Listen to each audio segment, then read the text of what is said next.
everyone, and welcome to part 3 of our 3-part series. And thank you so much for making it to the end. In this video, we're going to be talking about how to seal this dining room table. Yeah, in part 2, we've gone through staining it.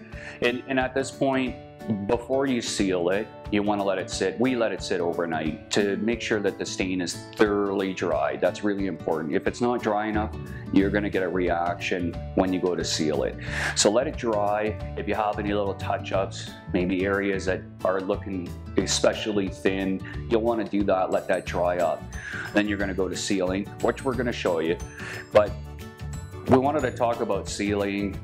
It's a crucial step. It's the last step you want to take, and in this video we're going to cover how to do it and get a nice finish out of it. But sealing things is very, very important. Absolutely. There's a misnomer out there, especially from chalk paint companies, and Tara and I produce our own chalk paint line at Superior Paint Co, and we have a sealer that goes with that.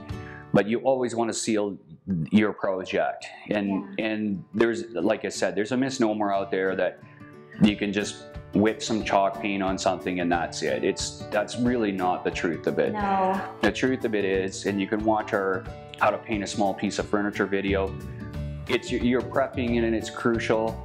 You're painting and then you're sealing, which is like this. And we go through all 3 steps in how to paint a small piece of furniture. But in this particular video, we just wanted to touch on that. And sealing as a whole, like if you want to wax, don't believe that you can wax something and it's sealed. That's not a sealer. It's not a sealer. No. So you can wax something, and what we suggest for most people, or what we do when somebody wants a wax finish, is pre-seal it and then wax it. The analogy that I always use with people, it's like your car. When your car is manufactured, it's painted and then it's clear coated, and then when you buy it and get it home and to maintain it and make it look nice, you wax it. Yeah. And it's a maintenance thing, so you got to keep waxing it. As we all know, it's not. It doesn't do itself. It's not a bad product. It helps repel the water. It does. Yeah. Absolutely. But for best effect and durability and longevity of your furniture or your project, you want to have that sealer on it, which gives it that barrier, that clear coat. Then you wax over top of that. And for waxes, you want to be careful. We only recommend the Howard's Paste Wax. The reason is this is solvent free. So most waxes in the market have solvents in them, which obviously doesn't work very well with water-based products, partly, but solvents aren't really good for people anyway. So a natural, this is a citrus-based and beeswax and combination of things, carbon-neutral wax, anyway, you know what I mean. The same wax is basically for your vehicle. It's a component in this, and the Howard's meets all those things, and it's a very good wax. So we'll link in the wax itself, but that's primarily the wax we suggest for people. Now your sealers, like I said, we have our own sealer line for our product line. It is compatible with the Saman stuff because we've tested that extensively. There are some gives and takes with sealers, and I'll touch on this. Water-based product in the first place is just lower VOC. You know, that's environmentally, health-wise, people-wise. We're strictly water-based business, so we only stick with water-based product, and they tend to be very, very low, very, very low VOC, which is important. Your sealers are always going to have a VOC in them because they have hardeners in them. So they're going to have some kind of volatile organic component to it, which is the VOC. That's crucial. Like it's a give and take though. Our sealer is it's one of the lowest VOCs in the market. It's about 150 VOC, and I don't know very many other lines of sealers that are that low in VOC, and that's one of the reasons we picked that one for our product line. Yeah, suitable for DIYers. Very, and user-friendly. It doesn't have very much smell to it. You don't need to wear a mask. Right. Yeah. And it is user, and there's a combination of things. It's compatibility. You always want to consider compatibility. It's very important because we've had bad reactions between a stain product and a sealer product, polyurethanes, what have you. Whatever you're using, you want to test that out beforehand because you can have some bad reactions sometimes. So we've tested ours and we've tested it with a Saman. It's very compatible. We use a Saman as more of a, for budget wise, it is cheaper, lack of a better term. Yeah, it's more affordable. More affordable than our sealer is, but it is a bit higher VOC. So that's where the give and take comes in. So we always wear a mask when applying it in our spray booth. Yeah. That's very important. You want to wear the proper safety gear, definitely. And a ventilated area. Absolutely. Good light. Yeah. You know, you will hear us say that a number of times. It is important though. You need to be able to see your project and what you're doing well across light.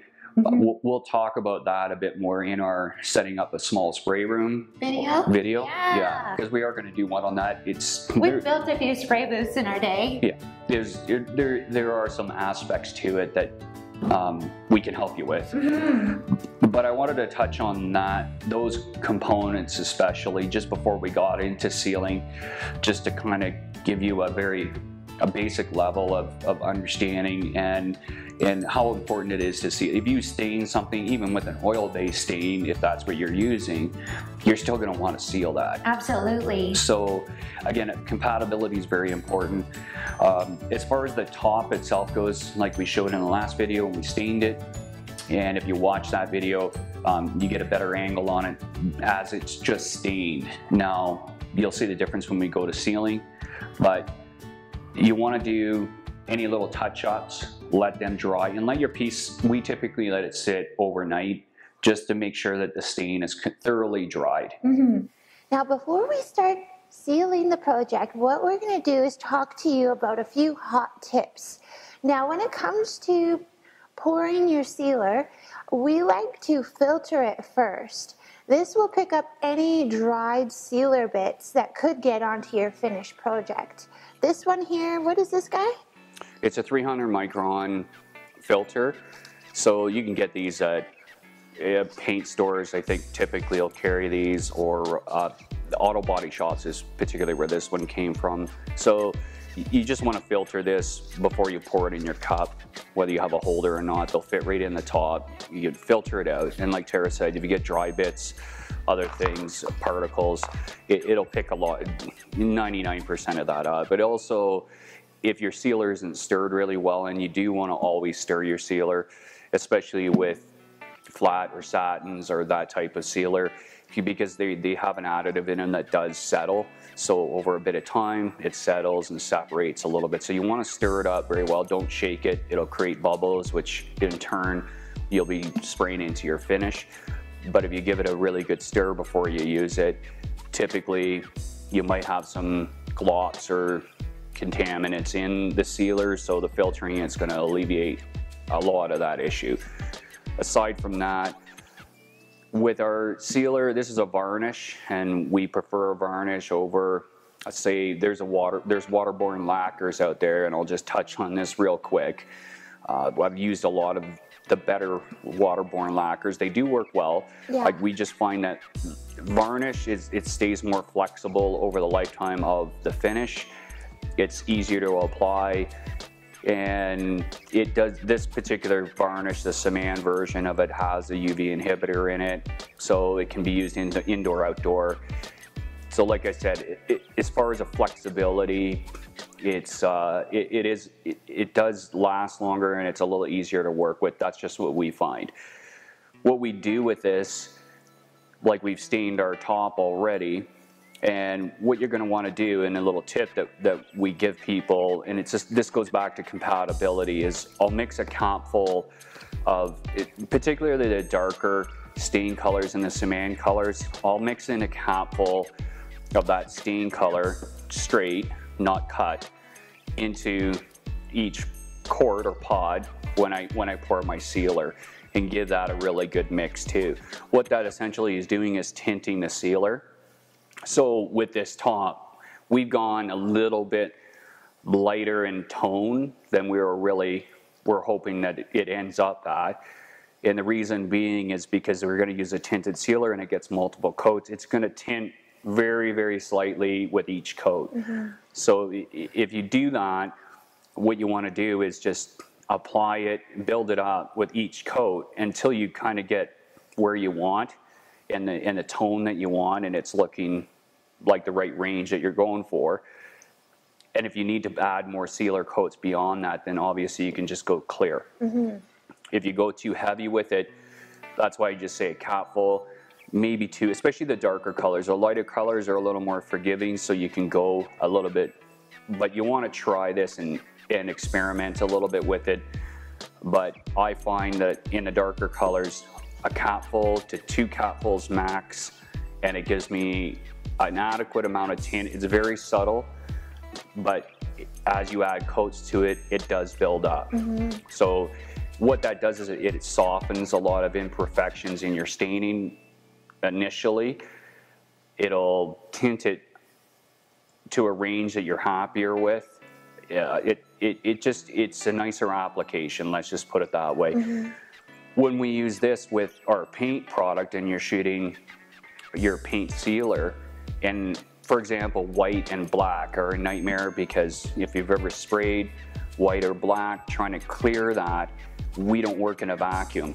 So what ends up happening is you get particles that will fly around and then land into your sealer. Yeah, and you can easily contaminate your finish that way. So what we do is we'll tint our sealer with the paint color, especially white or black. And you have to be careful with that. It's about 10 mil to 20 mil. You don't want to put too much in, because what it ends up doing is cutting the finish down. It doesn't have the sheen like it should. So you can't put too much in. But again, if you're doing it at 10 to 20 mil, it will cover some imperfections or some contaminants that you get in it. So you get a true white or a true black, what have you. So that's a little basic tip that we give people. But again, if you're mixing different brands and different products together, please test it. Yeah. You save yourself a lot of aggravation if you test it beforehand. Make sure that they work well together, that your sealer's adhering well. There's a lot of little factors to it. If you put too much in, your sealer might not adhere as well. So that's a little tip for you. So we pre-mix this, and occasionally, depends on the time of year. It also depends if I'm doing flat surfaces or vertical surfaces. There are a little bit of differences in application between the two, but what we will do is cut our sealer about 10%, depending on temperature and humidity, time of year. You can go up to about 20%, but I that's kind of pushing the limit. Distilled water, maybe 10%. And if you're doing vertical surfaces, you probably shouldn't even cut it, really. You want it to stick and hang. You don't want it to run. So if you haven't had a lot of experience spraying, you probably shouldn't cut it. Let's just put it that way. Yeah. But for vertical surfaces, it's thin, even coats. You just want to apply it, and multiple coats, put them on, let it dry. And it's typically, this sealer will take half an hour to an hour to dry, and then you could apply another coat. So you can do multiple coats in a day. The initial cure time is about 7 days. You can touch it before that, but the initial cure time is about 7 days, and a full cure is about 30 days. It's like most products out there are 30-day full cure time. So as far as the application goes, like I said, vertical surfaces, you want to thin, even coats, not too much that it's going to run. If it does run when you're applying it, keep a poly brush handy. Just wipe it off and let it dry, and then reapply it once it's dry, recoat it.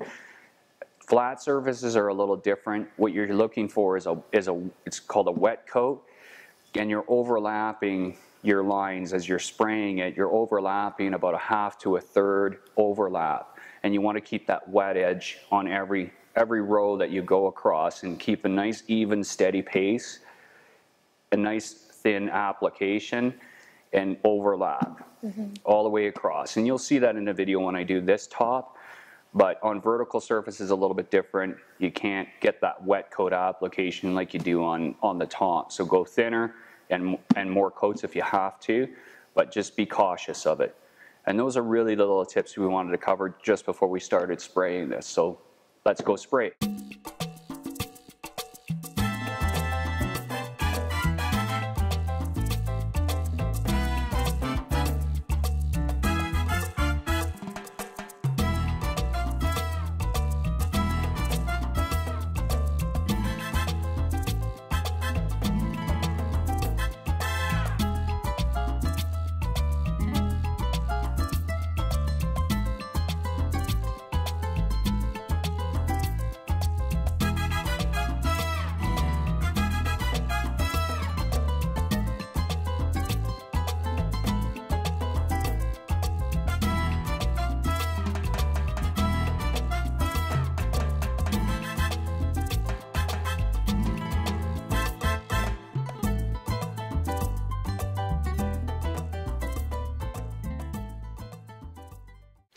We wanted to talk to you guys about sanding between coats of sealer. There's two different sanding pads that we like to use when we're finishing furniture. And the first one would be the 5-600 grit. Yeah, it's the carborundum. It's a bit of a mouthful. I'll put it in below so that you can get the spelling right. But like Tara said, what we all the time what we do is put down a base coat. So these pieces, including the tabletop and the other pieces that you've seen in the video, we've sealed it to the point that it has a barrier on it. That's kind of what we're saying by the seal coat. It's got 3 coats in particular. I wouldn't suggest any less than 2, but this has 3 coats on it. So at this point we want to start sanding out some of those blips and imperfections, and just a very light sand. You don't want to be real heavy-handed with this. All you're taking off is little air bubbles, small little imperfections, and it's a very, very quick process, but you want to do that with all your pieces at this point. And what that's going to give you is a much smoother, buttery feeling finish once the project is complete. Now we're going to add another coat of sealer. We'll sand again between that coat of sealer, and then very likely another coat of sealer, but we'll use a 12 to 1500 grit, same sanding type of sanding pad, but we'll use a 12 to 1500 grit at that point just to give it a very, very light sand again. And if you do have any little imperfections or little repairs to do, this would be a good time to do that. So we'll get our other coats. Yeah. Oh, I was just going to say, with these sanding pads, don't mix them up with the ones that you use for painting. You know, you want to keep these clean, so these are your sanding pads for your sealer. You know, yeah, you don't want dust. Or another option is you can wash these out. Yeah. They do last quite a while. They're a very, very good pad. It's a very firm foam backing on it, and they stand up really well. We use them like over and over, like Tara said, but you can wash them out. They are good for wet sanding also. But if you're going to wet sand anything, you really want to let it cure at least the 7 days to give it a good curing surface. When we do this step, it's really the next day after we've sealed it to this point, and then we can give it a light sand. You're not aggressively sanding this. Thanks for making it to the end of this video. This is the last in this 3-part series. If you've watched all 3 parts, we've gone through stripping the table out, which applies to really any piece of furniture. It's all the same principle. And secondly, staining. And we do have a separate video on staining by hand if you don't have a sprayer like we did in our video. And finally, this video is sealing it. And this ended up with about 5 coats of sealer on it. And what you'll find with raw wood is it does absorb quite a bit initially. Yeah, it soaks it up. Yeah, you really got to build it up because it does the wood's very thirsty. So yeah, I had a few more coats than we anticipated, but 3 or 5 to 6 coats is kind of where we've ended up with this, and tinting it too. And hopefully this is giving you some confidence to do it yourself. Absolutely. You know, we walked through a lot of different steps in this, and these videos have been a little bit longer than we were hoping, but there are a lot of steps behind it. And we hope you like and subscribe and follow us for more projects. Bye-bye for now.